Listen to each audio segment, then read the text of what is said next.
When is a remake not a remake? Now, I ask because True Grit, the Coen brothers version, is about to open in cinemas. And as you probably know, at the BAFTA nominations, it did very well. It's been nominated for Best Film. But a few of you have emailed me to say, oh, you know, the Coens have remade True Grit. How can they do that? How can the dude be the Duke? That's the kind of the film you can't remake. The Coens' answer, of course, is, well, it's not a remake. It's a reinterpretation of the original source, of Charles Portis's original source, not a remake of the Hathaway Wayne film, which we all know and love. And I started thinking about this, at what point that argument is justified. Because in the recent past, we've had Let Me In, which I said was the most pointless remake of the year last year. But they said, oh no, it's not a remake.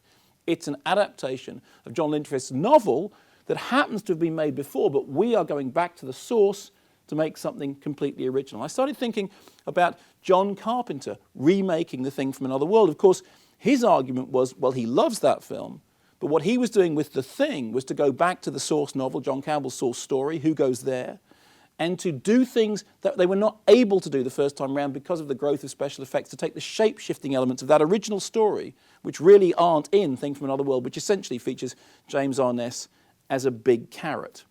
And then I started thinking about films which invoke their remake status in order to give them some kind of justification. Think, for example, of Wes Craven's Last House on the Left. Craven himself was the person who put about the story that it was a remake of Ingmar Bergman's The Virgin Springs. Somehow this brought a credibility to the project which the grindhouse roots of the film perhaps didn't necessarily deserve.